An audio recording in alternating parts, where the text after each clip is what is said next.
Olá, muito boa noite a todos, muito boa noite a todas, né? Nosso público do YouTube, do canal da PCF no YouTube, também o público aqui presente no auditório, sejam todos bem-vindos. Esse é o nosso ciclo de debate Ciência em Foco.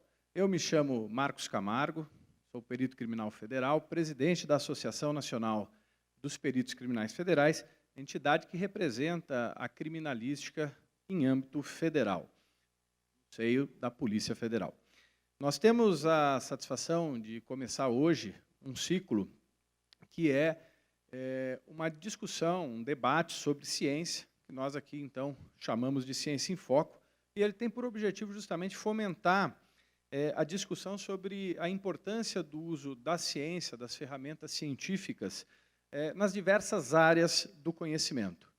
E queríamos, então, já de pronto, agradecer aqui à Universidade Positivo pelo espaço, pela oportunidade da gente fazer esse evento. Então, nessa primeira edição, né, faremos uma sequência de 6 eventos Ciências em Foco, né, e nessa primeira edição nós vamos debater os desafios do uso da ciência nas políticas de meio ambiente, e para isso a gente trouxe aqui um time de palestrantes bastante renomado.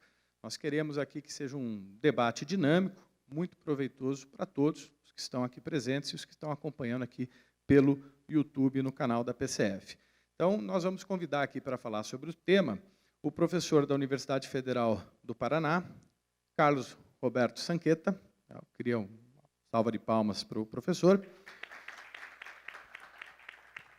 Também vai tratar desse tema a professora do Programa de Pós-Graduação em Direito e em Gestão Ambiental da Universidade Positivo, professora Clarissa Bueno. Muito obrigado pela presença.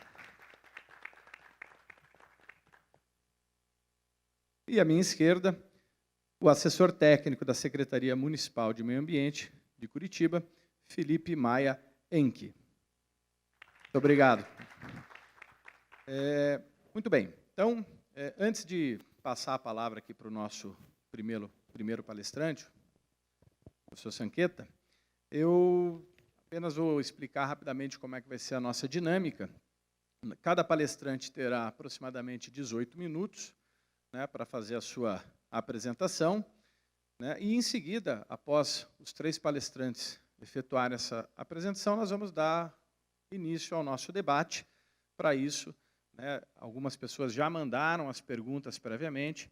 Quem também quiser mandar pelo Instagram, @períciafederal, pode mandar, que a gente vai receber as perguntas por aqui, né? E a gente vai, então, fazer esse debate aí bastante produtivo, ok? Então, eu queria já, dando início ao nosso evento, convidar para tomar a palavra o professor Carlos Roberto Sanqueta, uma breve apresentação do seu currículo. O professor Carlos Roberto Sanqueta é PhD em Florestas e Ecologia, pós-doutor no Japão e em Portugal, com expertise em mudanças climáticas, certificações, sustentabilidade e bioenergia. É professor titular da Universidade Federal do Paraná.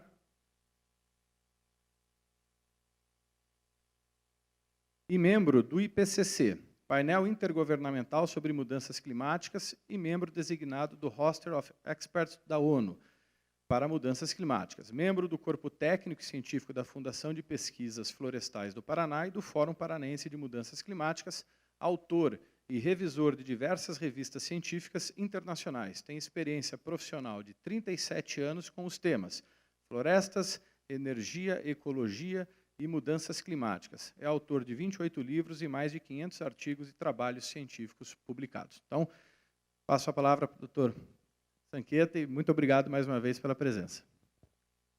Me ouvem bem? Boa noite a todos. Com grande satisfação que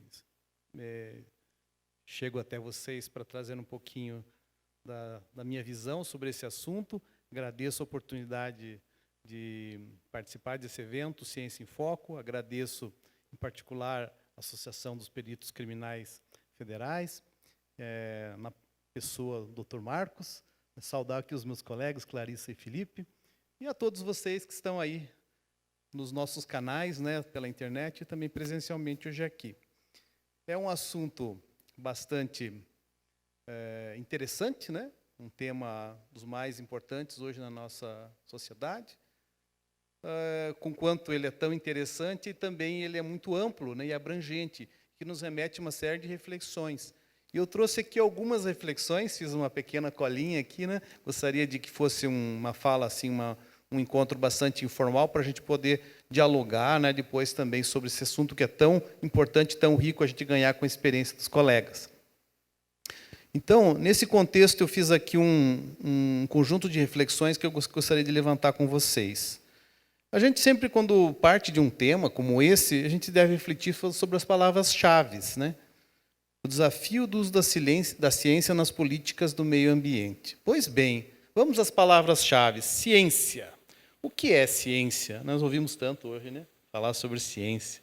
E ela exerce um papel fundamental na nossa sociedade. Nós temos reconhecido isso com a pandemia, por exemplo, né?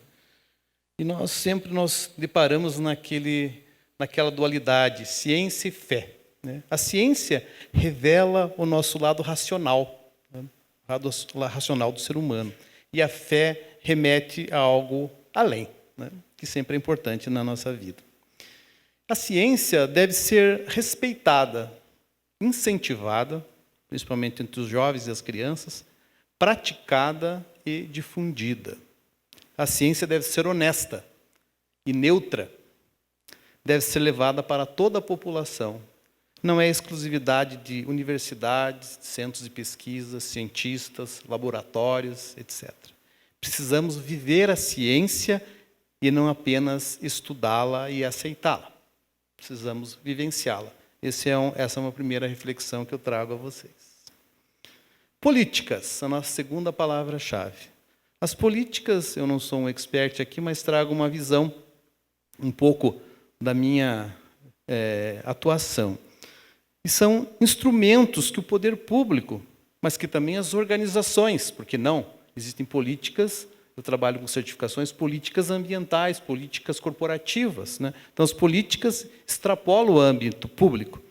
Portanto, o poder público, também as organizações, assumem, né, esse papel perante esses instrumentos e adotam como sendo ações necessárias para pôr em prática programas, planos, projetos, ações, etc. Então, as políticas vêm nessa direção. E a nossa terceira palavra-chave, meio ambiente. Meio ambiente seria muito amplo e muito difícil colocar em poucas palavras, mas é a nossa casa maior, é o nosso dia a dia, é a nossa vida. Trinômio, ciência, políticas, meio ambiente. Como essas três palavras interagem? Como elas se associam? Eu posso dizer que muita ciência foi desenvolvida sobre a temática ambiental nos últimos tempos. Temos conhecimento e tecnologia suficientes ou em grande escala hoje. Muitas políticas públicas e privadas, também podemos assim incluir, poderiam valorizar mais a ciência nas suas formulações. Temos muitas decisões, muitas políticas que ignoram ou fazem pouco caso da ciência. Muitas leis e regulamentos não se valem da ciência como deveriam. A ciência é dinâmica e as leis e as normas muitas vezes não acompanham essa tão dinâmica evolução, principalmente nas questões ambientais. Temos vários desafios globais: mudanças climáticas, segurança hídrica, segurança energética, segurança alimentar, entre outros. Temos também desafios regionais a serem enfrentados. Por exemplo, no Brasil, até especificamente aqui no Paraná. Preservação das espécies da nossa fauna e flora, geração de resíduos, vida marinha, contaminação da água, desastres naturais são alguns dos temas em escala regional. Temos muitos desafios em escala local. Curitiba, por exemplo, o nosso bairro, né? A nossa localidade. A nossa cidade ecológica, não é isso? Curitiba, a nossa capital ecológica. Temos muitos desafios nessa cidade pela frente. Pobreza, lixo, rios contaminados, vandalismo, carência de educação ambiental. Eu ando todo dia 5 quilômetros procurando araucárias nessa cidade.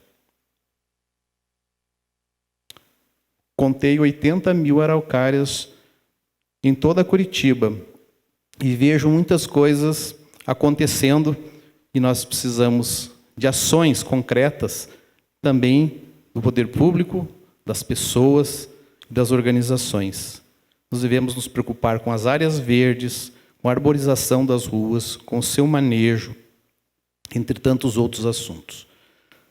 Viver um pouco essa experiência de caminhar pela cidade traz algo muito bonito, muito interessante, uma vivência que tem me trazido uma descoberta, uma redescoberta dessa cidade. Uma síntese dessas ideias. Bom, as políticas de meio ambiente devem ser baseadas na ciência. Foi isso que nós refletimos aqui. A ciência tem que estar inserida no cotidiano das pessoas. A ciência não é algo distante da nossa realidade. E não somente também, como eu disse, nas universidades, nos centros de pesquisa, no mundo dos cientistas. Nós devemos estar próximo das pessoas, principalmente as pessoas comuns ou as pessoas mais carentes. Em tempo, devemos praticar as ações ambientais que cremos. Devemos conhecer a nossa pegada ambiental. Hídrica, quanto gastamos de água? Gastamos bem, consumimos bem a água?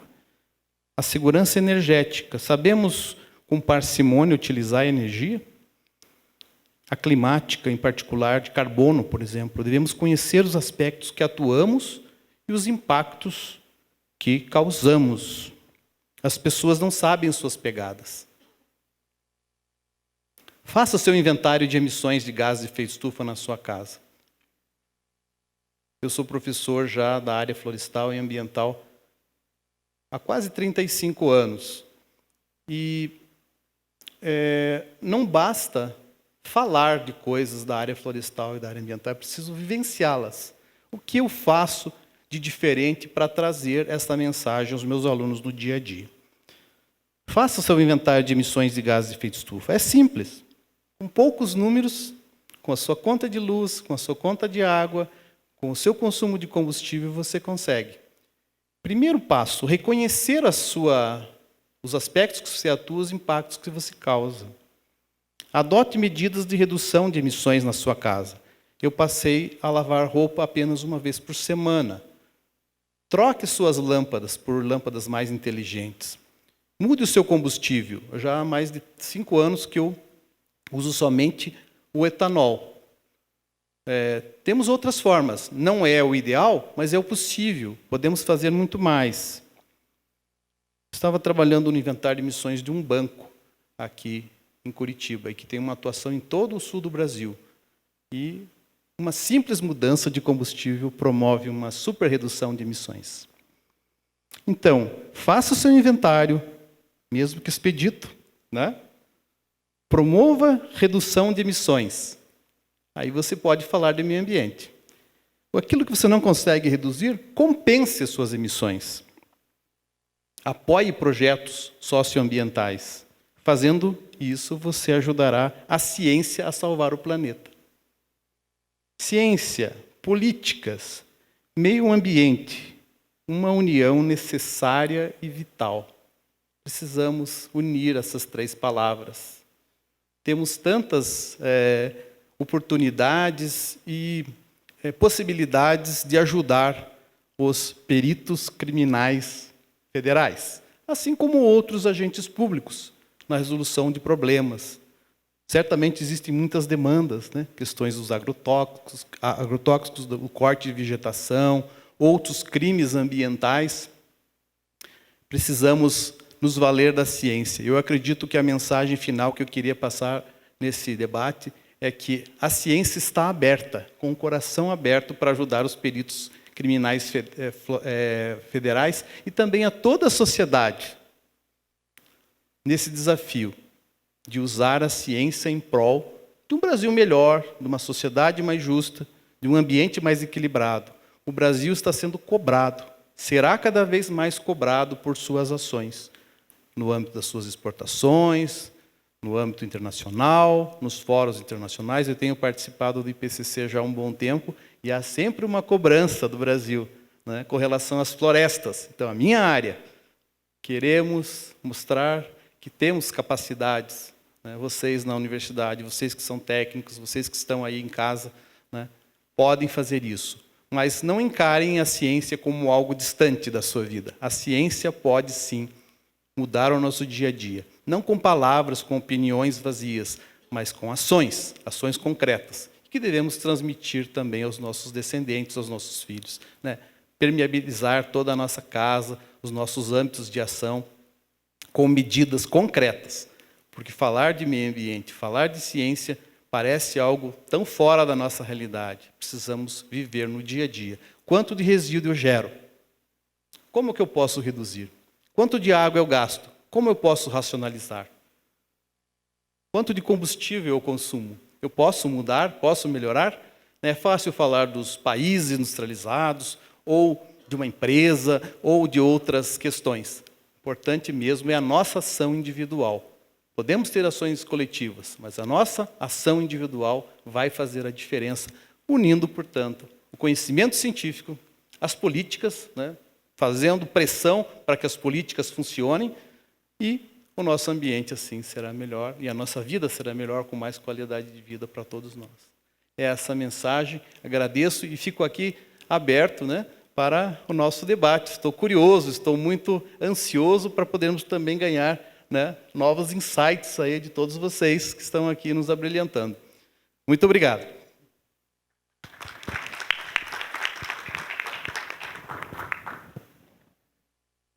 Obrigado, professor Sanqueta, pelas palavras.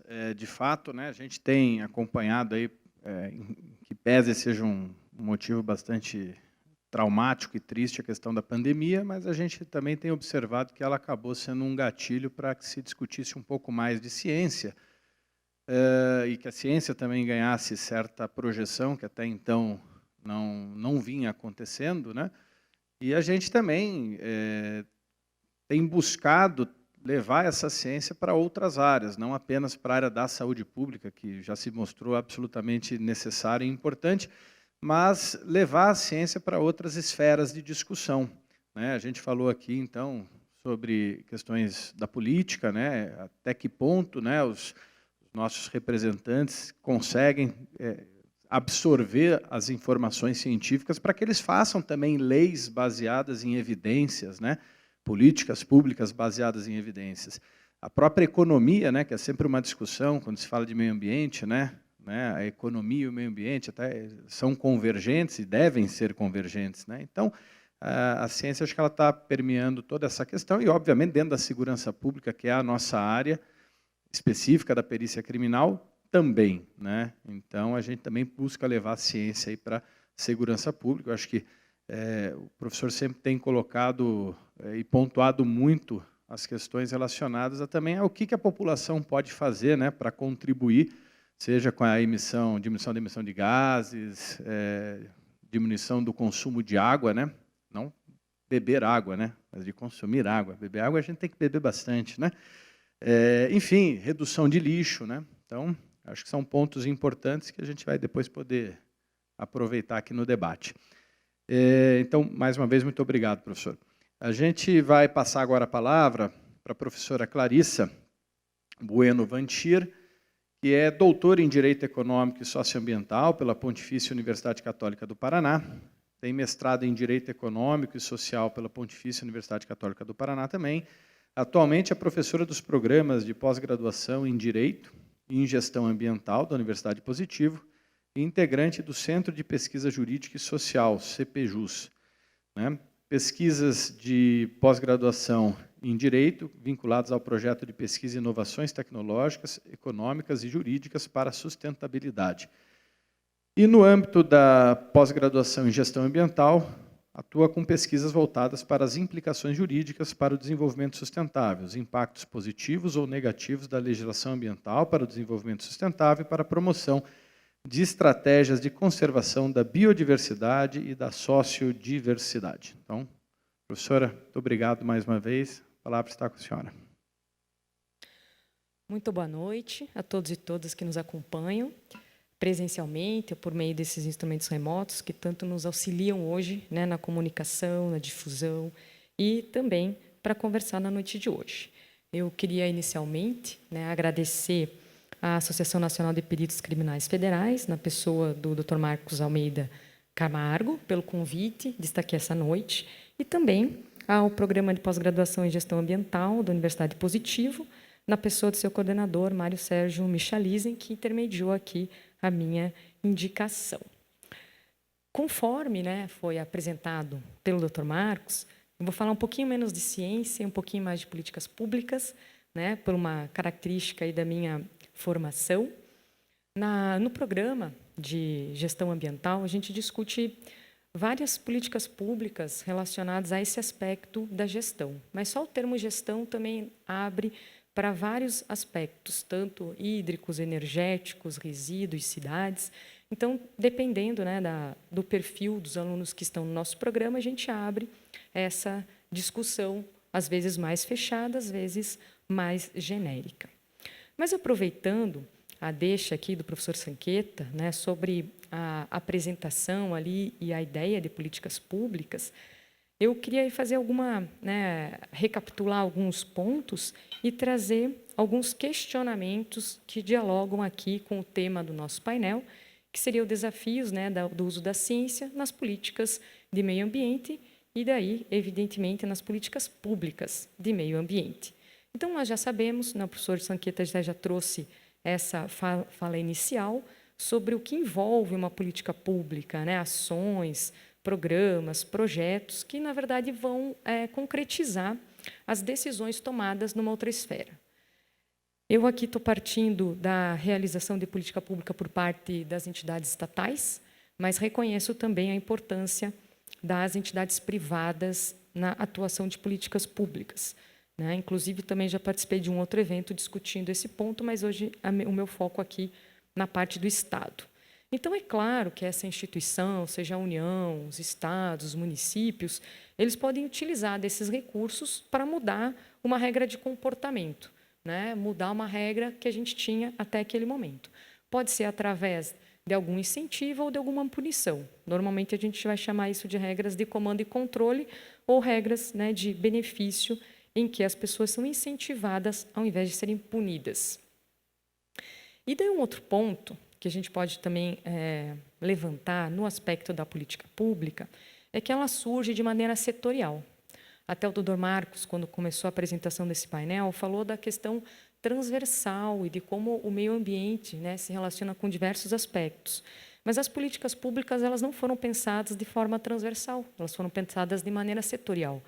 São criadas, né, a preocupação, evidentemente, surge no século passado, em razão do próprio poder público não ter dinheiro para fazer tudo o que era necessário, então ele vai ter que escolher algumas coisas, vai pensar, né, escolher alguns temas que são mais emergentes, mais necessários, para colocar esse dinheiro e tentar equilibrar o que eu tenho de recurso com o que precisa ser feito na sociedade.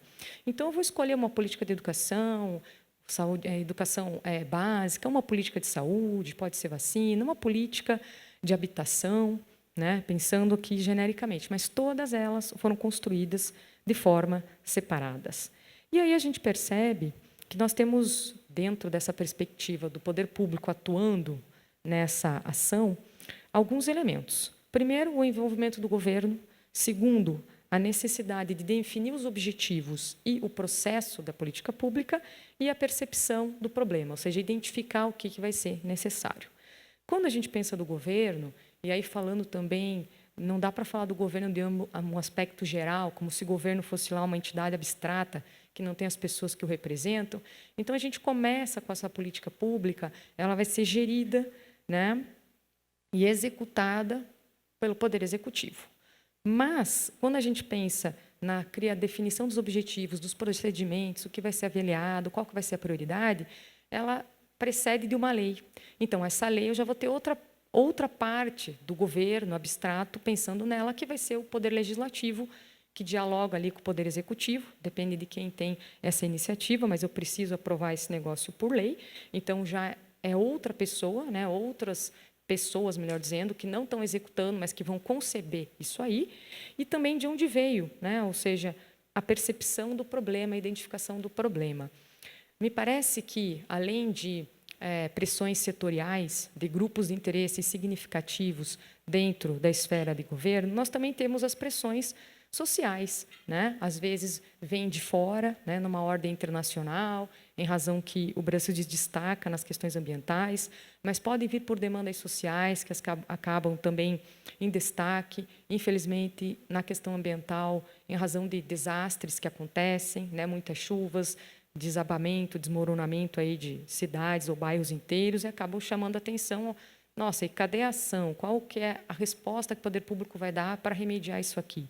Ou que nós vivemos em pouco tempo atrás, aqui no estado do Paraná, principalmente em Curitiba, a escassez hídrica, né? Qual que é a resposta que a gente vai dar para isso? A gente chegou nesse momento, não tem água, o que fazer agora? Então, essas pressões mobilizam esses atores para encontrar algumas soluções, contando, claro, com a participação também das entidades, né, privadas, sejam empresas, instituições, né, de ensino, de pesquisa, organizações, mas eu preciso de, normalmente, né, de um agente de governo que mobilize esses esforços. Então, só aqui a gente viu que o governo está dividido, né, os que executam, os que elaboram e de que forma que esse problema chega até o governo. Então, a nossa primeira questão que nós poderíamos fazer é pensar se o meio ambiente representa realmente um problema para o governo, né? Se não é alguma questão pontual, alguma ação emergencial que o governo vai atendendo, né, conforme ela surge, ao invés de ter um planejamento de longo prazo, né? Um outro ponto que pode ser destacado é como a ciência pode ser utilizada na formulação de políticas ambientais. E na ciência aqui, pegando o resultado, né? Não estou dizendo que o poder público tem que produzir toda essa informação. Assim como o professor Sanqueta trouxe para nós, já existem a produção, né, dessas informações por várias universidades, centros de pesquisas, núcleos, grupos, né, de trabalho, grupos de pesquisa que produzem essas informações com as mais diferentes técnicas e metodologias, mas elas estão disponíveis. A questão é como elas vão ser utilizadas, né? Se nós fizermos uma busca rápida hoje, em qualquer site governamental, eu, particularmente, dei uma olhada no site do governo federal, né, antes de vir para cá, e observei lá no Ministério da Ciência, Tecnologia e Inovações várias informações disponíveis e iniciativas que poderiam ser utilizadas na construção de políticas públicas por qualquer outra entidade de governo, né? Então, a gente tem lá indicadores de risco sobre mudanças climáticas, dados que muitas vezes não são produzidos pelo próprio Ministério, mas ele está organizando aquela base de dados, aquela base de informações, né? Ou ainda parcerias do poder público para produzir mais conhecimento através de um chamamento lá para a pesquisa oceânica, né? O Sistema de Registro Nacional de Emissões, o sistema Sirene, né, que o professor Sanqueta deve ter mais propriedade para falar do que eu, mas ele é um BI que você consegue selecionar por ano, por tipo de emissões, por setor produtivo, ou seja, permite que qualquer entidade federada, qualquer um de nós, qualquer organização, possa se apropriar desses dados científicos e, a partir daí, construir as suas ações, né, pensando na proposta da política pública, as suas ações, planos, programas e projetos. Como vamos executar, né? Se a gente ainda for pensar em termos governamentais, essas ações, às vezes, elas estão separadas, né? A gente tem lá, como eu mencionei, o Ministério da Ciência, Tecnologia e Inovações, depois a gente tem, num outro lugarzinho, o Ministério do Meio Ambiente, com alguns órgãos de fiscalização para promover licenciamento ambiental, para promover preservação de áreas protegidas, mas não necessariamente a gente tem uma conversa entre essas esferas, né? Pelo menos falando como uma observadora, não como parte do sistema, né? Depois o doutor Felipe pode nos ajudar, né? Falando de dentro do sistema, se essa percepção aí se confirma. E aí, realmente, uma outra pergunta, ou um outro problema, né, sobre os desafios do uso da ciência, é essa falta de integração, né, entre quem elabora, quem executa, e ainda, muitas vezes, elabora sem levar em consideração todos os dados disponíveis para um bom planejamento e obter, né, melhores resultados na elaboração de políticas públicas. Eu trouxe também, na parte jurídica, 2 exemplos que me chamaram a atenção. Primeiro, porque são recentes, dialogam um pouco aqui com a nossa temática, e porque eles representam como o Poder Legislativo constrói a preocupação ou apresenta um problema ambiental sem nenhum lastro científico, né?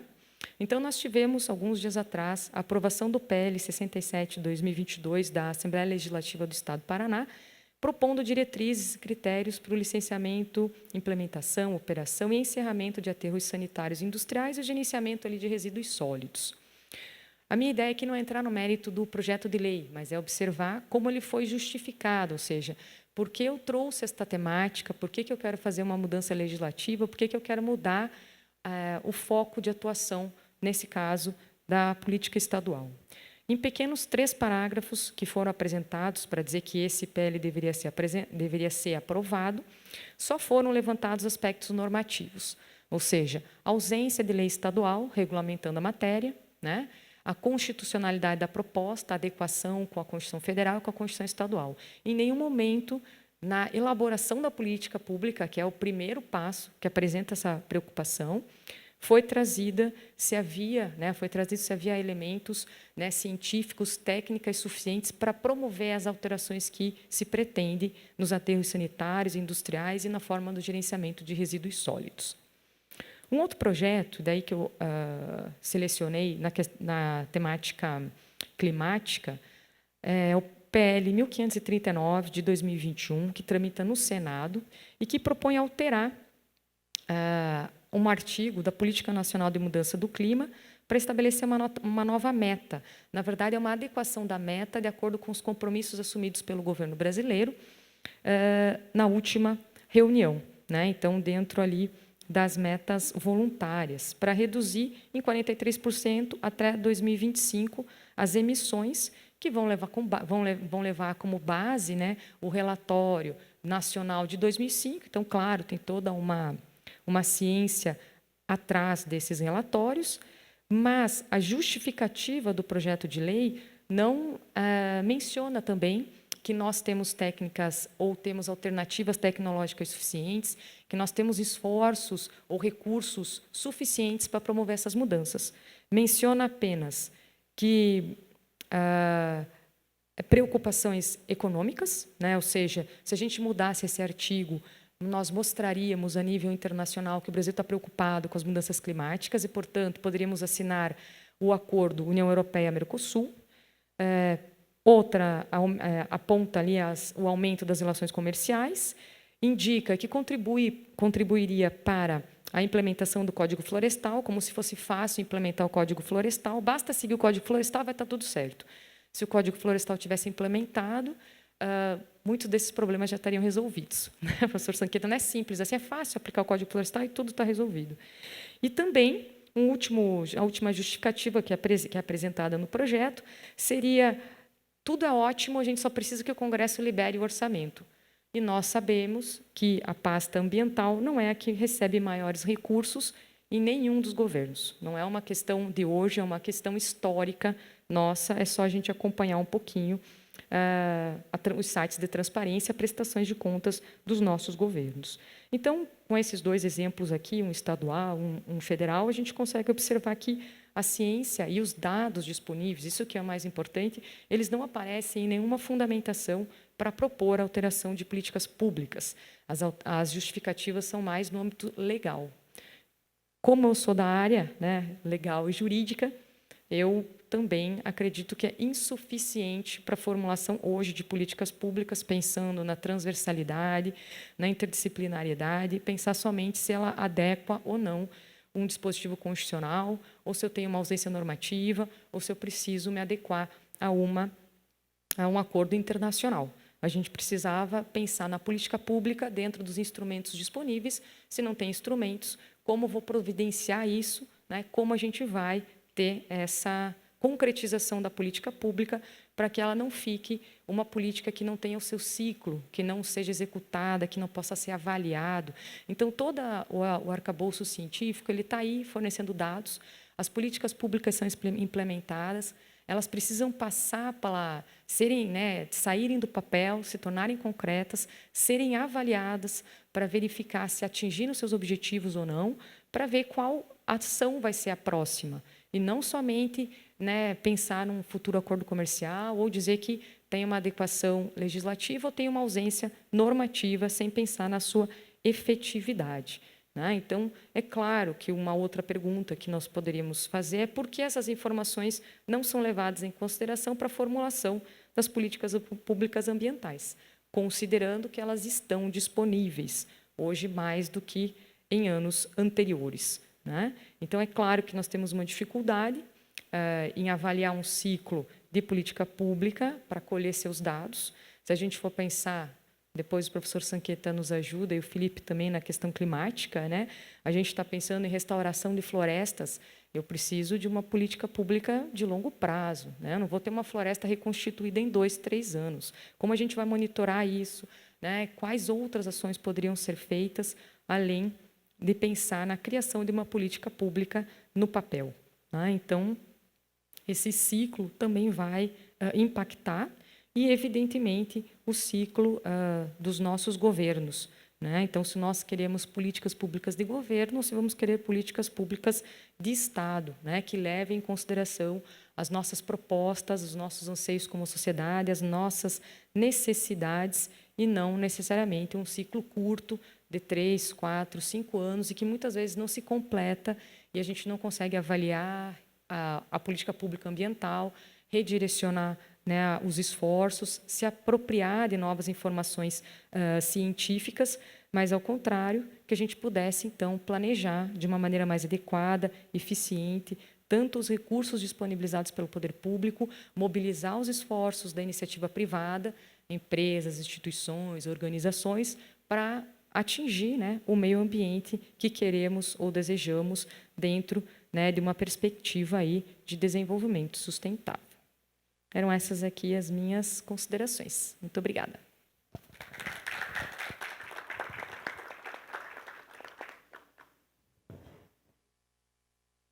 Obrigado, professora Clarissa.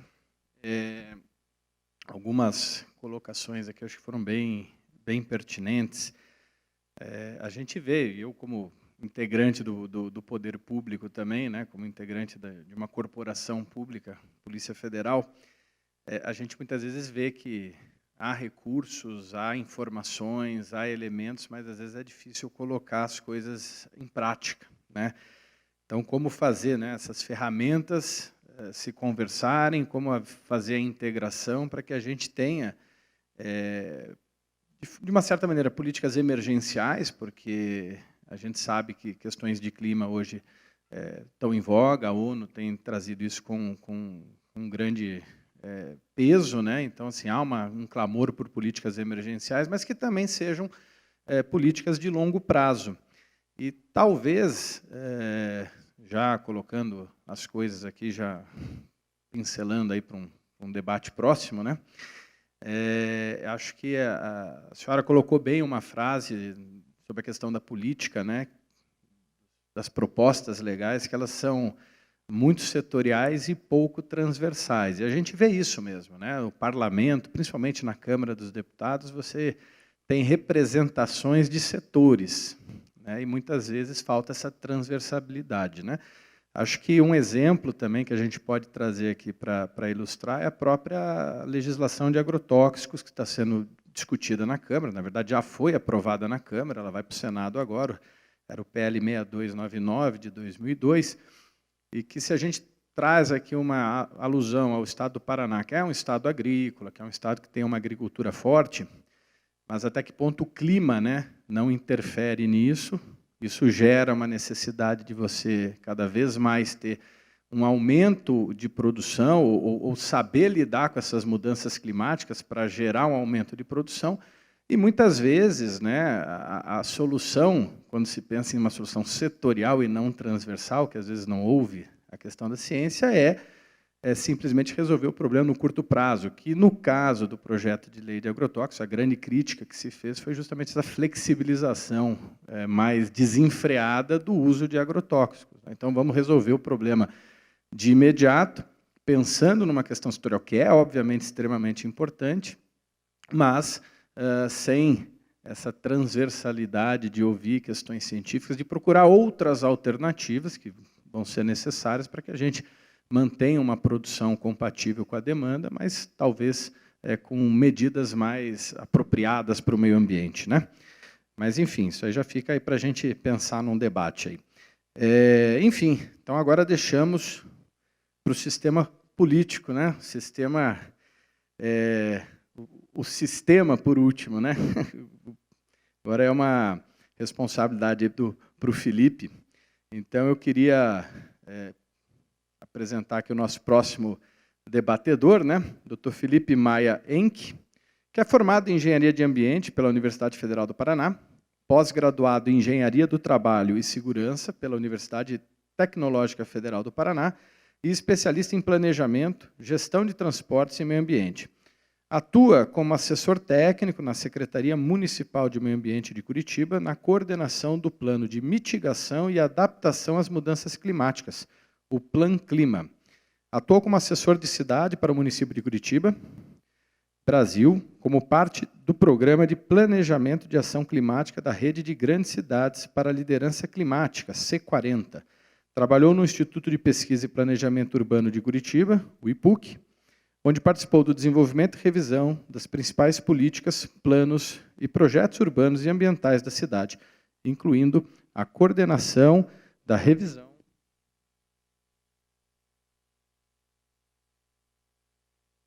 da política ambiental do Plano Diretor de Curitiba, foi membro de conselhos municipais, fóruns e comitês, incluindo a participação em atividades do município relacionadas às mudanças climáticas, como a elaboração de inventários de emissões de gases de efeito estufa e avaliação da vulnerabilidade climática da cidade. Felipe, muito obrigado pela presença. A palavra está com você. Boa noite a todos. É um prazer, uma satisfação estar aqui falando com esse time de peso, né, doutores, né, doutor Zanqueta, doutora Clarissa, doutor Marcos. Eu agradeço muito, né, o convite, né, principalmente, né, obviamente, perdão, o convite ele foi direcionado à secretária Marilza Dias, né, que infelizmente por reunião, né, o prefeito sempre está chamando ela para os eventos. Então, ela naturalmente ela indica aí as pessoas para poder, né, o seu time para poder representá-la, né? Enfim, eu acho que eu trouxe, né, algumas reflexões. Atualmente, eu estou trabalhando na coordenação do plano de mitigação e adaptação às mudanças climáticas. Eu quero trazer um pouco dessa reflexão sobre o tema, né, que traz principalmente a visão, né, como muito brilhantemente vocês trouxeram sobre a questão da ciência, como ela deve ser tratada na questão do dia a dia, né, como a Zanqueta trouxe muito bem, como a Clarissa trouxe essa necessidade ou essa urgência em trabalhar de forma integrada, daí como utilizar a ciência em prol de processos, né, e de construção de ações e medidas, enfim, políticas públicas que reflitam, né, na melhoria do bem-estar, né, da humanidade e da comunidade que nós estamos inseridos, né? Então, quando fomos falar de mudanças climáticas, né, eu acho que quando, né, o professor, né, o Dr. Zanqueta comentou sobre nós temos que medir a nossa emissão, né, de gases de efeito estufa, né? Então, assim, um dos dados que eu trago aqui, que, né, se for tratarmos do nosso inventário de emissões de gases de efeito estufa, né, nosso último inventário, a gente pode tirar a informação que cada cidadão curitibano, né, ele emite cerca de 2 toneladas de dióxido de carbono equivalente por ano, né? Só que, como é que você traz, né, professor Zanqueta, essa informação para a população, para o dia a dia, né? Então, o que representa 2 toneladas num ano? Então, se for pensar, dá cerca de 5 quilos por dia de CO2 ou de carbono, né, dióxido de carbono, que emitimos. E desse total, vamos pensar em 5 quilos, um pouco mais de 3 quilos, ele é referente para você se deslocar, para você, né, ir ao trabalho e voltar, ou, né, sair para fazer entretenimento, fazer as suas coisas do dia a dia. Cerca de um pouco mais de 1 quilo dessa bolsa, né, de 5 quilos de dióxido de carbono, elas são referentes à energia. Quando a gente fala energia para você, né, cozinhar, fazer seu almoço, manter sua casa aquecida, né, utilizar seu ar-condicionado, manter seu conforto, mas principalmente, né, também ter suas necessidades básicas do dia a dia para a energia, né? E tem também meio quilo, né, que reflete a questão dos resíduos, né, que os resíduos que nós geramos, né, que ainda chamamos tudo isso de resíduos, que na verdade a gente pode chamar tudo isso de recursos, né, também, mas que refletem, né? Então, e numa escala, se for comparar com outras cidades, a exemplo, porque a gente tem uma pegada de carbono específica aqui em Curitiba, né? Se vai comparar, por exemplo, com a que mais emite, que é Dubai, né? Ela emite cerca de 18 toneladas por ano, uma pessoa lá, né? Agora, pensa no dia a dia de uma pessoa de lá, mas pensa também como que ela pessoa, né, como que são os processos, né, de geração, processos de deslocamento, ou os processos de geração de energia, inclusive a geração de resíduos, como é que você gerencia esses resíduos numa cidade como Dubai, e ao contrário de uma cidade como Curitiba, né? Então, ao final de cada dia, nós atiramos, né, essa mala, né, de emissões no ar. E isso vem se acumulando de forma acelerada, né? Então, estamos chegando, que a gente fala, de um ponto sem retorno. Então, se for trazer alguns estudos, e esse ponto sem retorno, né, a gente for trazer um pouco, né, da ciência que foi trabalhada dentro do plano de ação climática ou do plano de mitigação e adaptação, os estudos que deram base para o nosso Plano Clima, ele já traz informação que a gente, né, já vem de um aumento de temperatura de cerca de 0,02 graus de temperatura anualmente, né? Isso ou seja, desde da década de 60, a gente já tem aí um aumento de cerca de 1,2 graus Celsius, né? Perdão. Então, isso significa que, talvez em algumas décadas, aí nós já não vejamos mais temperaturas negativas, por exemplo, na cidade de Curitiba. O que para muitos pode até representar uma coisa boa, pensando que Curitiba é uma cidade muito fria, né? Mas na verdade o que a ciência nos diz exatamente é que isso pode nos refletir em eventos extremos muito mais significativos e também impactos muito maiores na sociedade, na nossa comunidade, né? No caso de Curitiba e da região, a gente está falando tanto de estiagens mais longas, né? Ou seja, né, a exemplo dessa né, não podemos nem dizer que já passamos por ela, né? Mas a gente já está passamos gravemente por um racionamento, né, recentemente, mas também para os problemas também de inundação, alagamento, e que trazem também muitos transtornos, né, para a sociedade, para a comunidade como um todo, né? E também a outra parte da ciência é que se nós não fizermos nada, né, que é o nosso cenário tendencial de emissões, né, então além de nós termos esse esforço, né, de nos adaptar, né, a esses eventos extremos, os cenários de redução de emissões que foram trabalhados, né, no processo de elaboração do nosso plano de mitigação e adaptação, nós dobraríamos as nossas emissões até 2050, né, ainda num cenário ainda conservador, né, considerando que a gente fala em projeções populacionais e econômicas. Então, foram trabalhados basicamente três cenários. Um cenário que é o cenário planejado, ou seja, aquelas das políticas que estão presentes nos planos e ações existentes, ou até tendências de mercado. E também foram trabalhados, isso dentro de um processo, né? Então, como né, foi colocado também, exposto no meu currículo, que assim, eu também tive a oportunidade de trabalhar, né, como assessor de cidade, dentro do processo de elaboração do plano. Então, a cidade se comprometeu, né, dentro de uma meta em que ela participou de um programa de assistência técnica, né, em que esse programa de assistência técnica envolvia, né, uma metodologia específica para diversas cidades do mundo para que, né, utilizassem, dentro de evidências técnicas e processuais, né, tivesse os seus planos de ação climática com base em evidências, né, em evidências científicas. Né. E o outro cenário que eu havia comentado é o cenário que nós chamamos de ambicioso. E o que é interessante desse cenário ambicioso é que, sim, né, dentro da governabilidade, nós falamos não só do poder público, né, mas das ações também que são públicas e são também da sociedade como um todo, né, elas deram um passo maior, foram um pouco mais ambiciosas.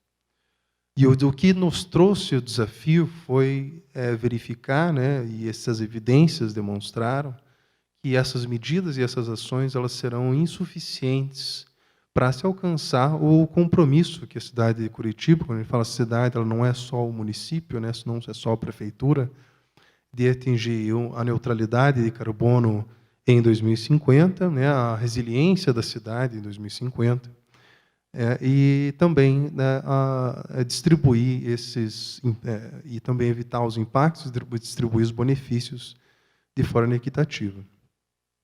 Então, como foram insuficientes para se atingir a neutralidade, nós tivemos que trabalhar de forma coletiva num outro cenário, né?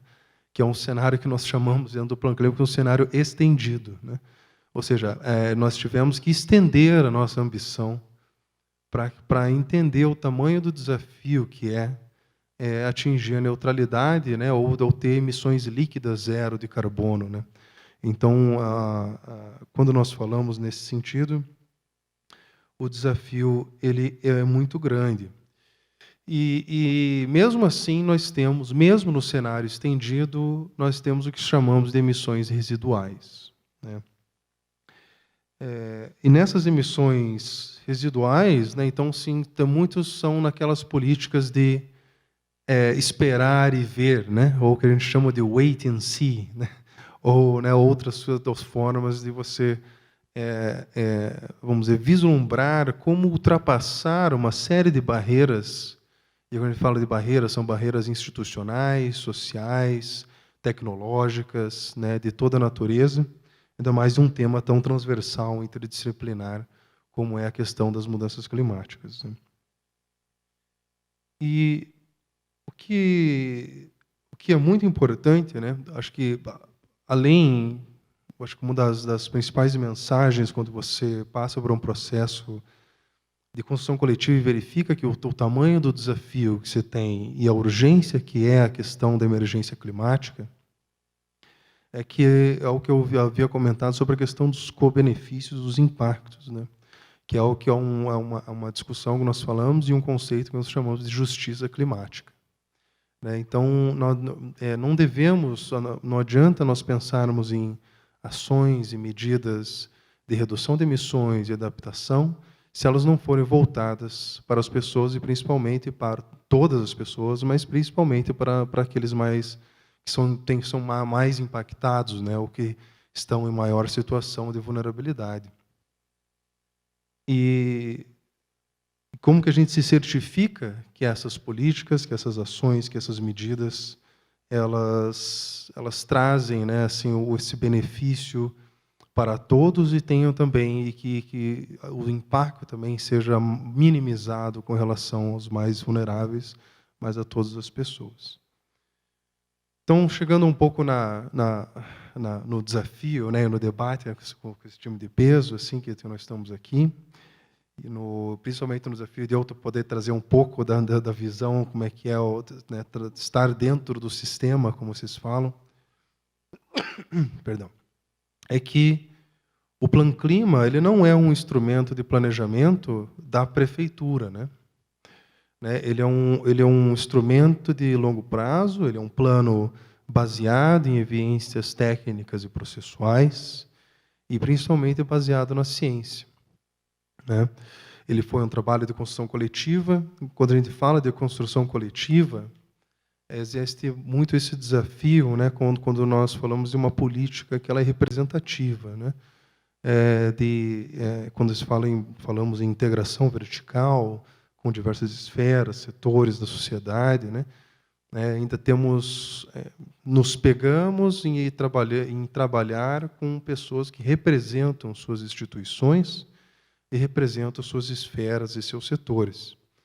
E que nós sabemos que não vai, num curto, ou num médio, ou num longo prazo, ainda será insuficiente para a gente ter uma política que seja global, que seja universal para todos, né?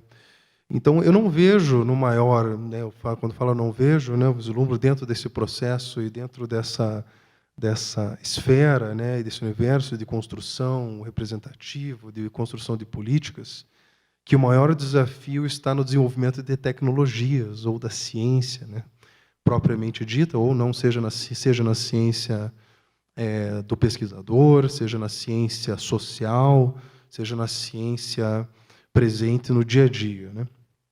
Mas o maior desafio num tema como enfrentamento do aquecimento global está no engajamento, né, de todos, né? Quando ele fala de todos, são todas as pessoas, todas as instituições, né, para esse objetivo comum, né? Então, a provocação que o professor Sanqueta traz sobre, assim, faça seu inventário de carbono, né, procure avaliar o seu impacto e o que você pode fazer para contribuir para esse processo de construção de políticas públicas, né? E quando a gente fala da ciência voltada à política de meio ambiente, né, essa setorização ela também nos provoca, né, nos provoca de forma a pensar de que forma a gente transversaliza, né?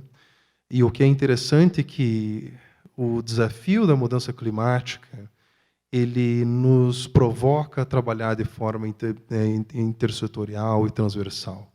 Porque nós estamos falando, assim, se hoje, né, eu tenho esse humilde desafio de coordenar o plano de mitigação e adaptação às mudanças climáticas, é o que eu estava comentando com vocês lá fora, né? Assim, eu realmente não vou fazer muita coisa. O máximo que eu posso fazer é poder fazer de tudo o que eu posso para poder articular com o máximo de atores e representantes e de instituições, de comunidades que possam se envolver de forma engajada, né, para promover aí ações voltadas à questão das mudanças climáticas e aquecimento global. Nesse tema, né, o que a gente chama é a governança, né?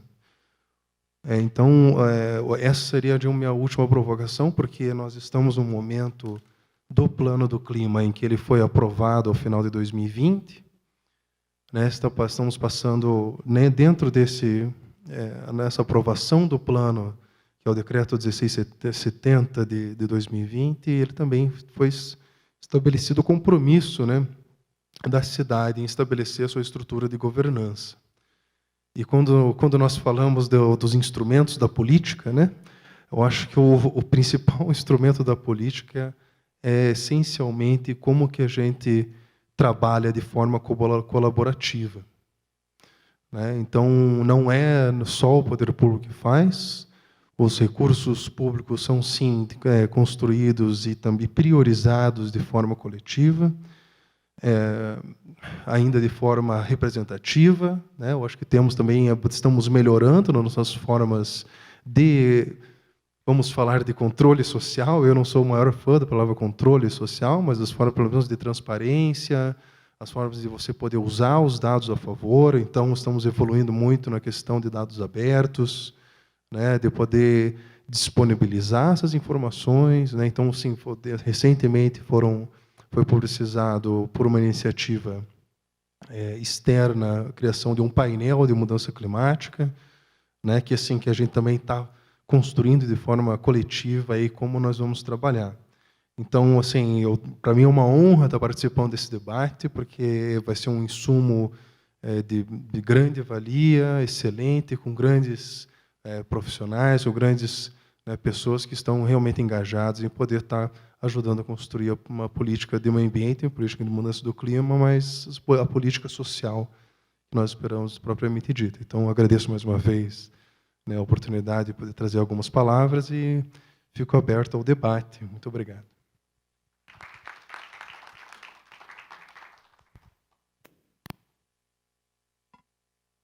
Doutor Felipe, muito obrigado pela sua explanação. Só aproveitando aqui também o gancho, né? Tive aí a sorte de poder ler algumas entrevistas do professor Sanqueta, falando sempre muito da questão do carbono, né? Como também explanou aqui no início, né? E muitas vezes a gente foca muito nessa questão do carbono dentro do setor produtivo, né?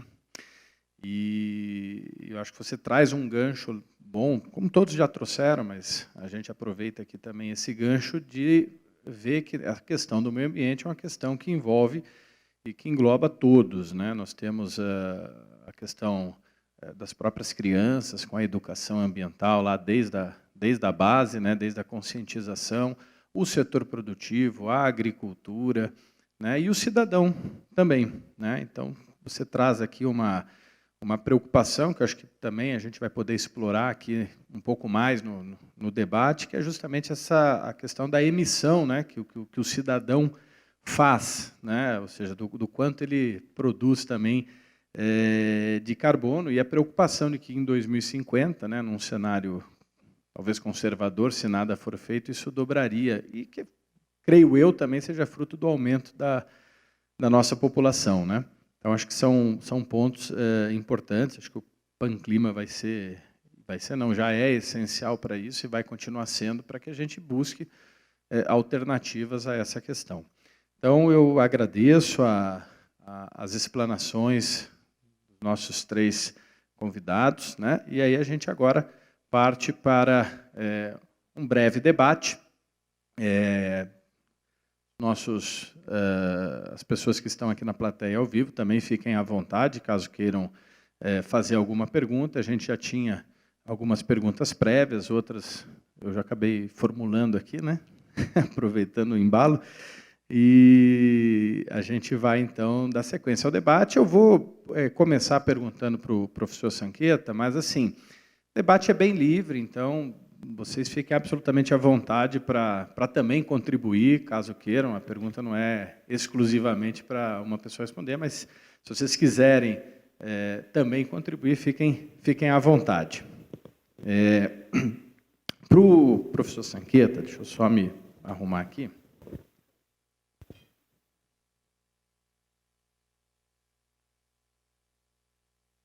Bom, acho que para começar o debate, para a gente fomentar o debate, é uma pergunta mais genérica, né? E aí acho que fica bom, que todos podem contribuir. Eu até comentei numa das minhas falas aqui, entre as apresentações, que as mudanças climáticas, né, a questão da crise ambiental, hoje tem assumido um protagonismo muito grande. A gente vê uma preocupação maior, né? Eu lembro mesmo da minha infância, né? Não faz tanto tempo assim, mas ainda tem algum tempo, que assim, a gente realmente não tinha preocupação ambiental nenhuma. Não se falava em economia de água, a própria questão de fauna e flora, enfim. Então, hoje a gente vê que há uma preocupação muito maior, talvez isso fruto de já um desgaste muito grande do meio ambiente, mas ao menos você já tem esse debate. E a ONU também tem assumido um protagonismo nisso, e ela tem feito uma série de observações, e não sei se ela é muito otimista, vocês aqui vão poder nos esclarecer disso. E ela tem buscado soluções, e ela coloca como necessário uma solução, né, até 2030 para uma mudança global do clima.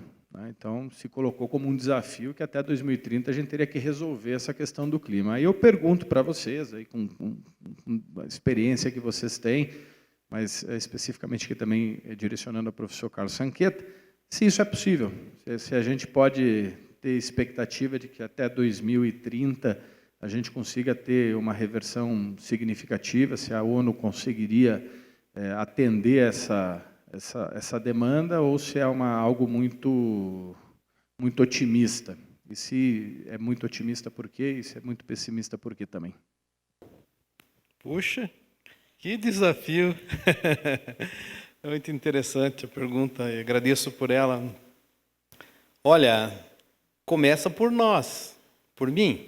Eu sempre costumo dizer, né? Costumo dizer que eu começo por mim mesmo.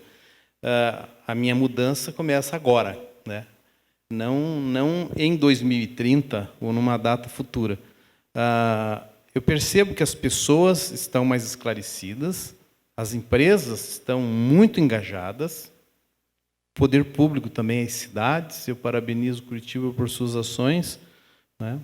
O Estado, o Paraná e também o Brasil têm inventários de emissões, né? Acompanha as suas emissões, tem um sistema Sirene, tem o CEG, tem várias iniciativas, né, que mostram a nossa realidade em termos de emissões, né? E também isso em escala global. Mas, respondendo de forma mais contundente, eu enxergo como muito desafiador termos uma solução em 2030. Eu já acompanho esse assunto desde 1991, quando, pela primeira vez, ouvi falar e participei de um evento sobre mudança climática. Ainda não estava no Brasil, estava no Japão, no meu doutorado, e, como costumo dizer, entrei sabendo pouco e saí sabendo menos ainda. Mas o tempo passou, já são 30 anos, né, um pouco mais que isso, e muitas iniciativas, muitas ações, muitos cenários foram traçados, e nós vemos a quantidade de gases ainda aumentando. Nós estamos em processo de aumento da concentração de gases, das emissões. Nós estamos aí falando em 50, 55 gigatoneladas por ano, o que dá uma média de 5,5 a 6 toneladas por pessoa por ano. Não temos baixado isso, então parece assim bastante desafiador, mas ao mesmo tempo que é desafiador e nos remete assim uma certa preocupação exacerbada, eu diria, quando nós temos essa situação, é que nós temos a maior capacidade, o ser humano tem a maior capacidade de empreender, encontrar soluções. Pela minha métrica, eu já consegui reduzir em torno de 30% as minhas emissões com algumas ações. O Brasil pode atingir essa meta de 37% ou 42% até 2030. Consegue, né? Nós conseguimos. Então, eu diria que o mundo também. A grande virada virá, né, da mudança do petróleo, dos combustíveis fósseis. Esse representa em torno de 2/3 das emissões mundiais. Se nós conseguirmos mudar, virar a chave do consumo de energia, né, saindo da era do fóssil, e isso eu acho muito difícil ainda nós fazermos num curto prazo, né, eu diria que é bastante desafiador. Mas é não construir no dia a dia essa solução. Então, mesmo que nós não encontremos em 2030, por definitivo, essa solução, temos que trilhar esse caminho agora. Quem sabe um pouco mais, um pouco menos de tempo. Não podemos especificar lá essa meta em 2030. Mas nós temos muito por fazer e acredito que nós podemos, sim, diminuir drasticamente as nossas emissões até lá. E fazer todo o nosso possível na nossa casa, na nossa empresa, na nossa cidade, enfim, né, tudo que tiver ao nosso alcance para fazer essa empreitada. Então, é difícil, mas não é impossível.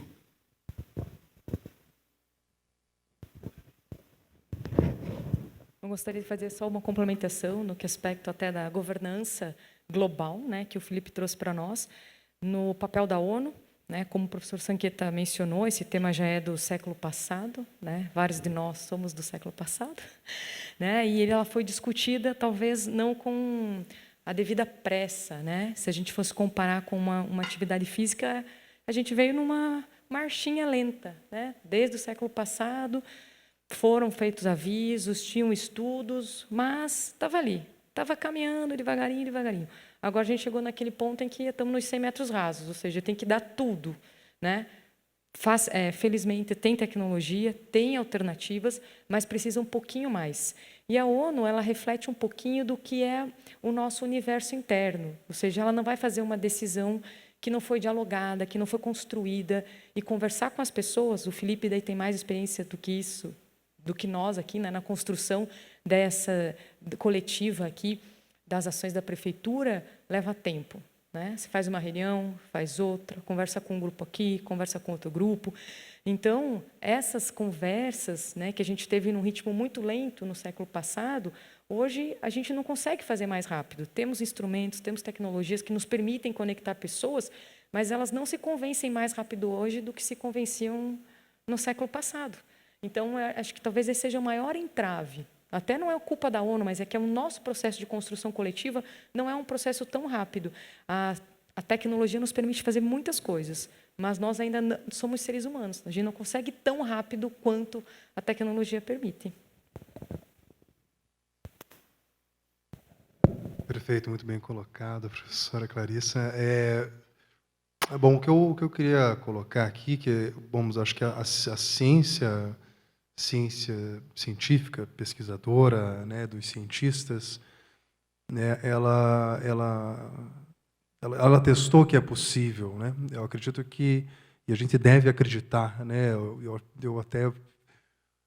Também não gosto de usar a palavra que a gente acredite na ciência. Ela deve ser, né, usufruída e deve ser trabalhada de forma a beneficiar a todos, né? Então, uma reflexão sobre a questão de política pública, né? Principalmente na época que eu tive a oportunidade de trabalhar no plano diretor, é que o plano diretor é um grande pacto social, né? E esse pacto social, ele, como, né, o doutor Grace colocou, ele é um processo moroso, né? Ele é um processo que ele muitas vezes não acompanha, né, as evidências científicas necessárias para que a mudança de paradigma, ou a mudança de comportamento, ou a mudança de quebras, né, de forma de processos, elas aconteçam na forma que a ciência espera, né? Então, acho que fica essa reflexão. Eu acho que um dado, ou talvez uma informação importante, por exemplo, específica de Curitiba, né? Eu acho que não seja só de Curitiba, mas no processo de construção dos planos de ação climática, né, ficou muito evidente que há perfis, né, de cidades, né, e em que, por exemplo, Curitiba ela se encaixa dentro de uma análise que eles, né, trabalharam considerando o PIB per capita, né, e emissões per capita, que Curitiba ainda se encaixa assim, de pico atrasado. Né? Se eu for traduzir para o inglês, faz mais sentido. O que significa que ainda é cientificamente esperado que haja ainda um aumento da emissão, apesar de alguns dados ainda que a gente tem trabalhado, as emissões têm dado a visão de uma manutenção das emissões da cidade. Mas, enfim, é um desafio que ele não é só de uma cidade, porque a gente sabe que os limites políticos, administrativos, geográficos, eles não representam a nossa realidade, né? Eu acho que esse está o grande desafio, como é que a gente representa de forma não geográfica, universal, integrativa, né? Ou seja, quando a gente fala, seja do nível internacional da ONU, seja no nível federal, das suas políticas e suas visões ideológicas, e como que a gente também, vamos dizer, sincroniza, né, de forma harmônica todos os interesses de uma forma comum. Então, eu acho que é possível. Senão, acho que eu não estaria aqui, né? Assim, se eu não acreditasse, se fosse possível, eu não estaria aqui. Né, e a gente tem que estar sempre buscando trazer, né, essa reflexão, né, para né, viabilizar essa mudança.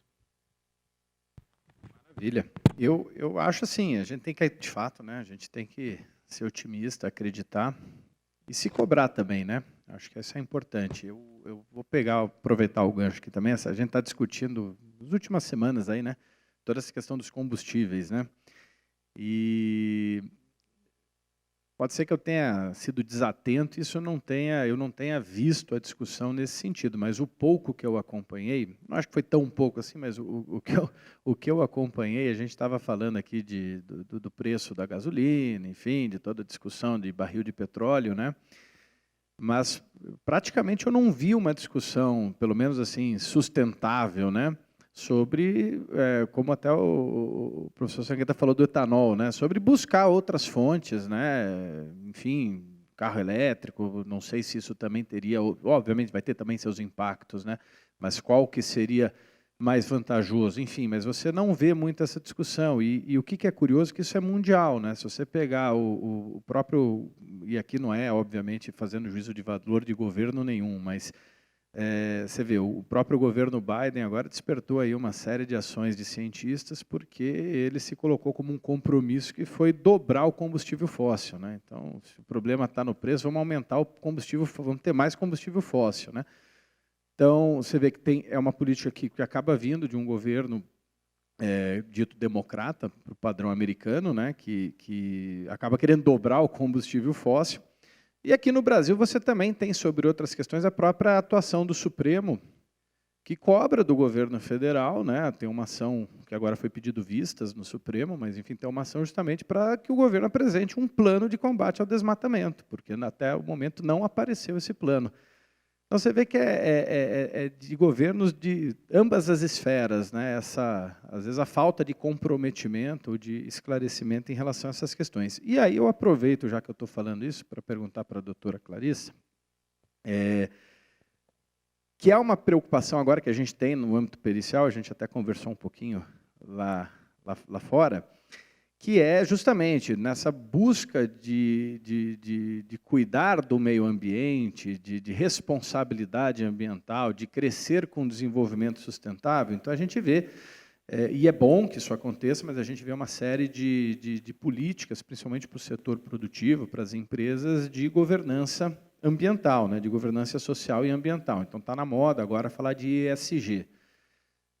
E a gente tem, sim, algum tipo de receio de que isso comece a aparecer muito na área forense, na área criminal, porque dentro desse pacote começa a surgir termos novos como greenwashing, né? Que, enfim, é uma lavagem de crédito, lavagem de dinheiro com créditos de carbono.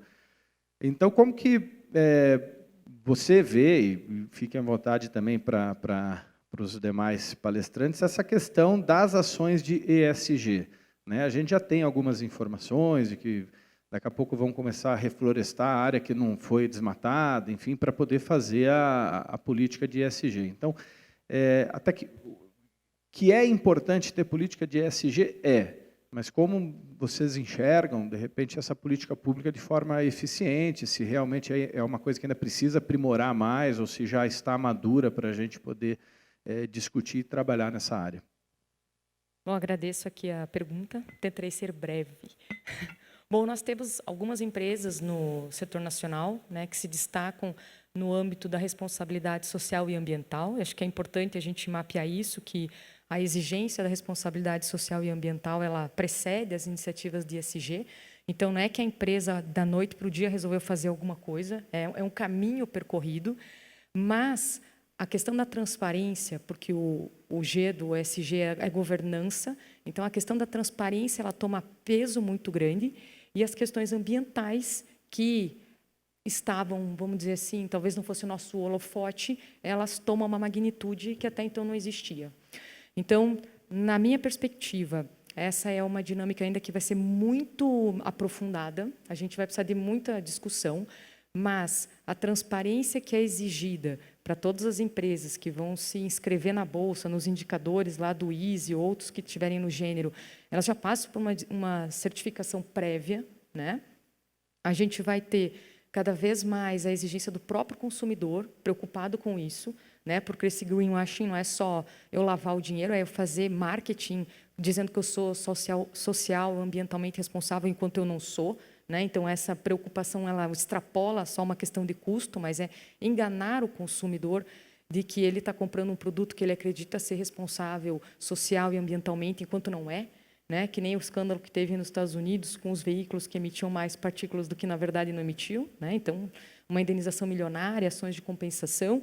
Então, me parece que é algo que realmente, como você bem colocou, vai ser muito discutido e é muito relevante, porque ele mostra, dentro do aspecto ali de governança, a participação privada, mas, evidentemente, a gente ainda vai aprender muito com isso. E todos os setores fiscalizando, né? Seja lá na Bolsa, quem quer se inscrever, seja os consumidores e seja até as outras certificadoras que vierem, né, a se habilitar para fazer isso.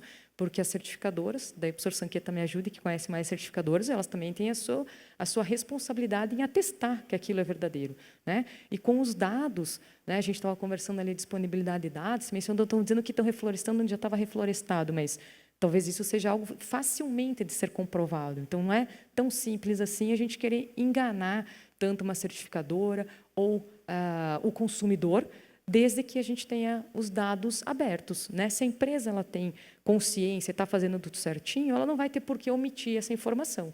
Ó, tá lá, você dá um clique aqui, está já referenciado lá a área que eu estou protegendo. Você vai conseguir ver quase em tempo real com a tecnologia que a gente tem hoje, né? E outras ações dentro do âmbito do ESG. Posso agregar só também bem rápido. Eu acho que foi muito boa, né? Muito bons os teus comentários, Clarissa. E eu acredito que, respondendo assim também bem objetivamente, o setor empresarial está maduro, né? Está preparado, a sociedade está preparada. Ele não é um conceito novo, né? Ele é um conceito revisitado, né? Do tripé da sustentabilidade, né, remete diretamente ao conceito ESG. Então, eu diria, objetivamente, que sim, a sociedade está preparada e as empresas estão preparadas, sim, maduras para praticar esse trinômio, né? Não vejo... tem greenwashing, tem isso tudo, mas isso tem sido cada vez mais filtrado e os riscos são muito elevados hoje. Acho que todos os atores estão muito atentos e não são mais facilmente enganados. Então, eu diria que a sociedade está muito madura. Se eu puder fazer um comentário também, só a respeito do que a Clarissa comentou com muita assertividade, é a questão da transparência do controle social, né? Então, a cobrança de indicadores, dos processos feitos corretamente, né? Se o ESG, né, ou se o processo de governança ele é feito de forma plena, né, ela deve envolver o monitoramento, a avaliação, o reporte, verificação, né? Então, até inclusive no próprio inventário, né, da cidade, que muitos, assim, que é um dado, né, que talvez até muito tempo atrás não fosse muito visado, hoje é um dado que assim, antes de publicizar, você precisa ter muito cuidado, né? Então, uma das coisas que a gente naturalmente está pensando é ter essa verificação de terceira parte. É fundamental você ter. Então, a gente tem as parcerias que a prefeitura já tem estabelecida para você poder dar mais legitimidade para o processo, né? Então, os processos devem ser legítimos e, apesar da lavagem cerebral verde, que estão presentes e vão continuar presentes, né? Porque eu acho que uma dos P's do corporativismo é a propaganda, né? Então, é necessário, mas a gente cada vez mais, como, né, o professor Sanqueta comentou, as empresas e a sociedade, elas estão amadurecendo cada vez mais, estão mais preparadas para poder enfrentar esse desafio. Perfeito, é muito bom ouvir isso de vocês. A gente, como eu falei, isso é uma discussão que existe muito no nosso ambiente, né? E, óbvio, na verdade, vai ocorrer, vão existir situações, né, que vão fugir do controle, mas a gente sabe que isso é inerente a qualquer atividade, e sempre vão ter aqueles que vão tentar burlar as regras. Acho que o importante é a gente fortalecer sempre, é importante saber que já há maturidade para isso, acho que isso é um ponto até de tranquilidade para quem muitas vezes se sente na linha de ter que combater eventuais desvios, que é o caso, especificamente aqui da Polícia Federal, né? E acho que o fundamental é que a gente aprimore cada vez mais as ferramentas de fiscalização, né? Ou seja, que a gente tenha fiscalizações eficientes e, evidentemente, que a gente tenha também condição de combater a impunidade. Dentro da própria Polícia Federal, a gente tem hoje os sistemas de atuação via satélite, georreferenciado. Acho que isso aí realmente são ferramentas importantes para essa questão. Eu vou aproveitar aqui o andar aqui das perguntas. A gente tem algumas perguntas ainda, mas eu vou aqui direcionar essa para o Dr. Felipe. É sobre o Estado, mas fique à vontade para transferir para o município, caso entenda mais pertinente. Pergunta que chegou para nós aqui, todas essas acabaram chegando, eu só fiz uma outra adaptação em algumas delas, tomei essa liberdade ditatorial aqui, mas enfim. No Paraná, nós temos o CIMEPAR, né, que é uma referência nacional em coleta e análise de dados e em modelos justamente baseados em informações técnicas. Infelizmente, a gente não temos um representante aqui, mas a gente fez questão de trazer um representante do poder público para tentar avançar nessas questões. Então, de que maneira o reforço em instituições, né, a valorização, o incentivo, o investimento em instituições como o CIMEPAR, enfim, de caráter técnico e científico, podem colaborar com o desenvolvimento dessas políticas públicas, né, sobretudo de prevenção a esses fenômenos climáticos deletérios. Doutor Camargo, obrigado pela pergunta. Inclusive, o exemplo que você deu do CIMEPAR, ele é muito bom, e ele não só muito bom, mas como ele é fundamental dentro de um processo que a gente for falar, por exemplo, da questão das mudanças climáticas do Plano Clima, né? Então, uma das ações priorizadas dentro do Plano Clima é aprimorar o monitoramento da qualidade do ar no nível municipal, né? Então, assim, a gente sabe, né, o município ele tem consciência que a atribuição e competência é do Estado de fazer esse monitoramento, mas, de qualquer forma, né, o estabelecimento da parceria com instituições de peso, com experiência, com profissionais de qualidade, que podem ajudar a trazer evidências, modelos, metodologias, né? Então, eu vou dar um exemplo que, vamos dizer, o Curitiba não dispõe de um meteorologista, né? Assim, não dispõe de profissionais que, no caso do CIMEPAR, já tem alguns que, inclusive, nos trazem informações diárias sobre tempo, né?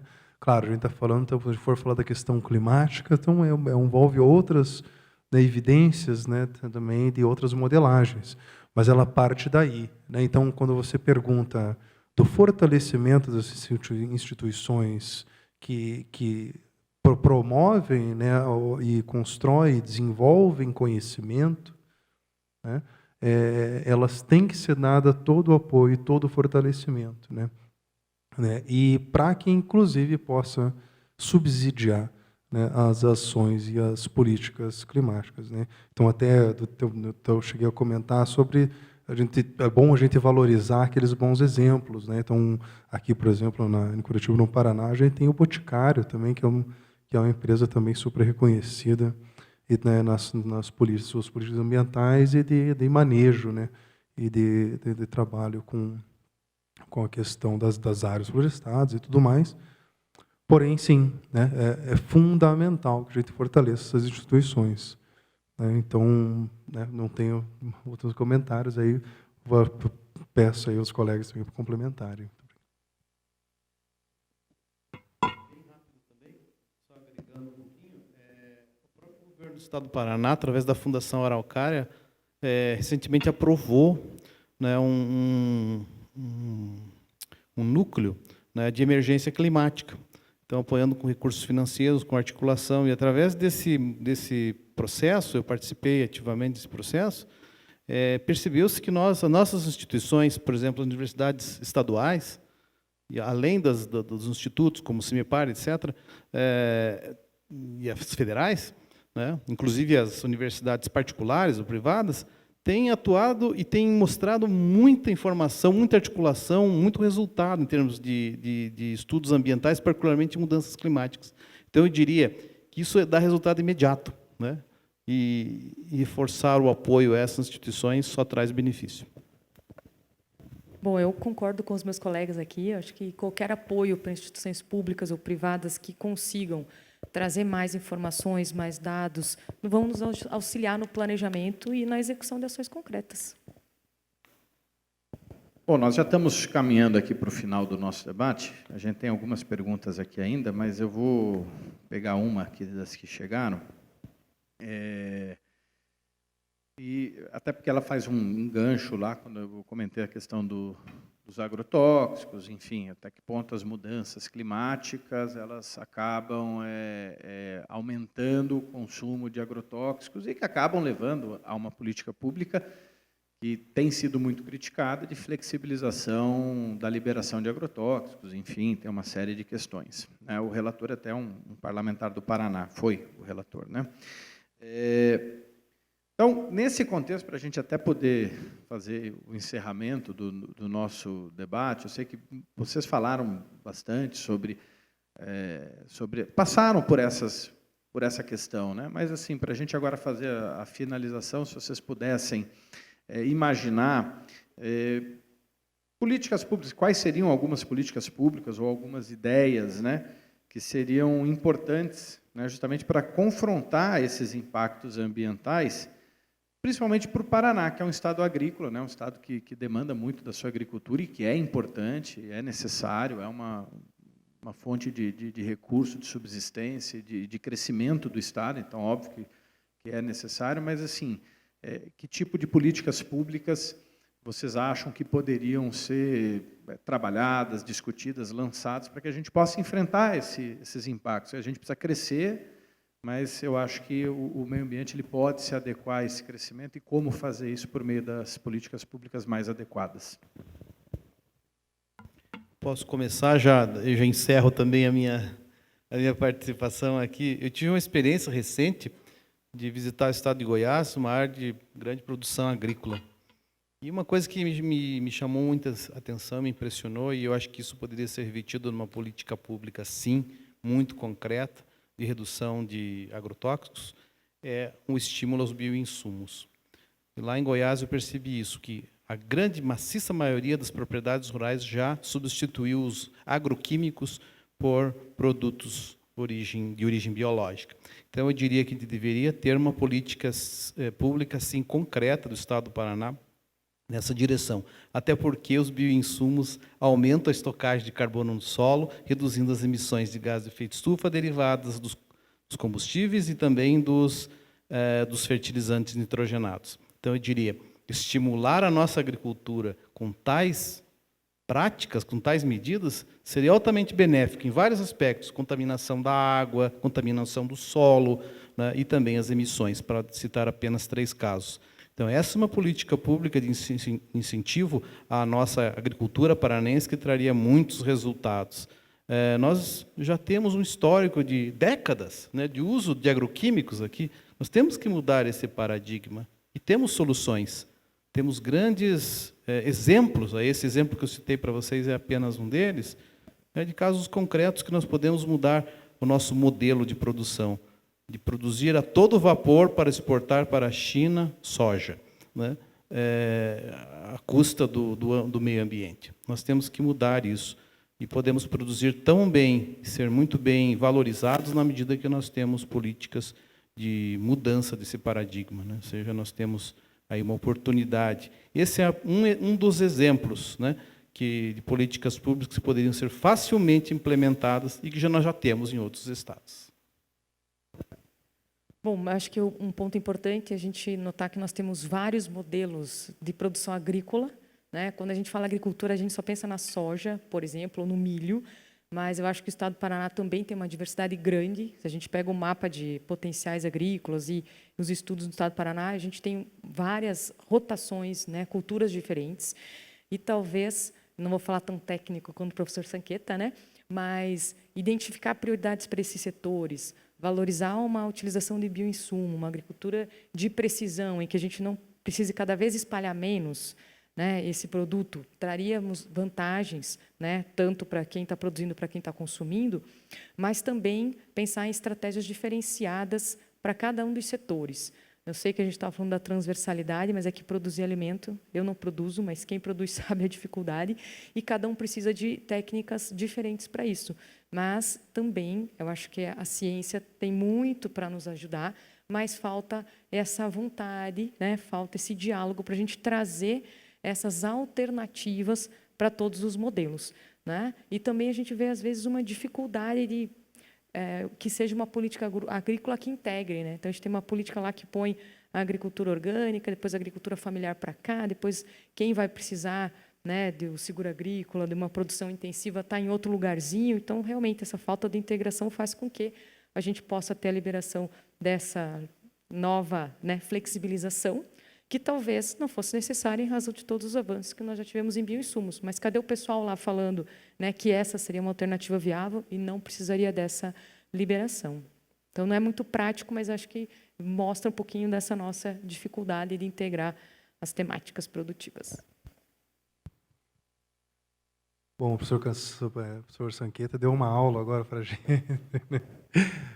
Eu acho que né, a professora Clarice também é impressionante, né? Impressionado com as suas palavras também, no sentido de realmente trazer essa priorização dessas principais medidas. O que eu acho que a reflexão que eu trago é um pouco que Curitiba, dentro das suas, temos alguns projetos, algumas iniciativas que foram colocadas. Eu posso dar exemplo de alguns projetos que podem parecer de campanhas de educação ambiental, mas se for falar assim, os caminhos de pólen, jardins de mel, né, a gente tem um exemplo agora da fazenda urbana, né? Então, a fazenda urbana, ela foi a primeira fazenda urbana da América Latina, né, em que ela tem, né, assim, todo um incentivo àquela cadeia produtiva orgânica, né, com incentivo à compostagem. Então, a política pública municipal de segurança alimentar, né? Então, o meu colega, que também é o meu xará, Felipe, também, que coordena o projeto na prefeitura, na Secretaria Municipal de Segurança Alimentar e Nutricional, que realmente assim, que a política seja de um mercado comum orgânico, né? Claro que eu acho que não é tão simples assim. A gente tem que ter ciência que tem que ter a ver o desenvolvimento, tem que pensar no desenvolvimento econômico, tem que ser alinhado de forma integrada, mas principalmente sustentável, né? E tem que vir também da base, então tem que também valorizar os bons exemplos, né? Como o professor Sanqueta traz aqui, e eu acho que aqui a gente também tem alguns bons exemplos para trazer de processos sociais, né? Para trabalhar com, né, as empresas, com, né, com vamos dizer, as empresas familiares, com, né, também o empresariado de maneira geral. Então, eu trago essa reflexão, né, e trago esses bons exemplos aí, e acho que Curitiba assim, também tem bastante a contribuir, também tem bastante a aprender, assim como contribui. Estamos sempre trocando essas figurinhas e melhorando aí todos os nossos processos. Então, obrigado. Muito bem. Então, chegamos aqui ao fim do nosso primeiro episódio do Ciência em Foco. E eu queria, mais uma vez, não me canso de fazê-lo, de agradecer a todos vocês, né, quem nos assiste pelo YouTube, a plateia. Acho que é muito importante falar de ciência, a gente tem que cada vez mais incentivar que isso seja fomentado e que a gente não fale de ciência só quando as coisas perdem o controle, né? Que a gente possa ampliar essa discussão para todas as áreas. Hoje a gente teve aí a oportunidade de falar da questão do meio ambiente. É claro que o assunto é extremamente vasto, complexo, né? A gente poderia ter assunto aqui para dias e dias de debate. Mas eu acho que é importante a gente dar esse pontapé inicial. Eu agradeço a presença de vocês, a disponibilidade, terem vindo até aqui, né? E, enfim, e parabenizar pelas falas, pelas apresentações. Para nós aqui da PCF é uma honra muito grande, a gente está querendo aprender também, né? A gente como instrumento de ciência na área de segurança pública, a gente também sente muita dificuldade de fazer a ciência penetrar nas discussões que envolvem segurança pública, não é fácil. É um mundo que é muito jurídico ainda, e óbvio que tem espaço para a questão jurídica, mas a gente ainda sofre muito para avançar nas discussões científicas. Eu acho que isso vai ser importante para a gente poder amadurecer em vários temas. Então, queria agradecê-los, obrigado mais uma vez, e a gente vai estar sempre à disposição, espero que a gente possa fazer outros e outros eventos assim como esse. Muito obrigado.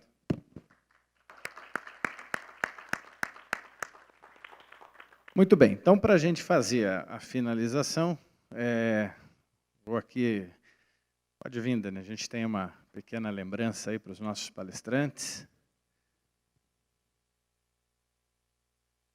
Agora, o frio é bom, né, para dar uma esquentada, né? Muito bem, mais uma vez, obrigado. E lembrando a todos, a gente vai ter ainda um momento de confraternização ali fora, tá? Então, se puderem ficar mais um pouquinho, a gente agradece. Muito obrigado, obrigado a todos. Até a próxima. Próximo Ciência em Foco.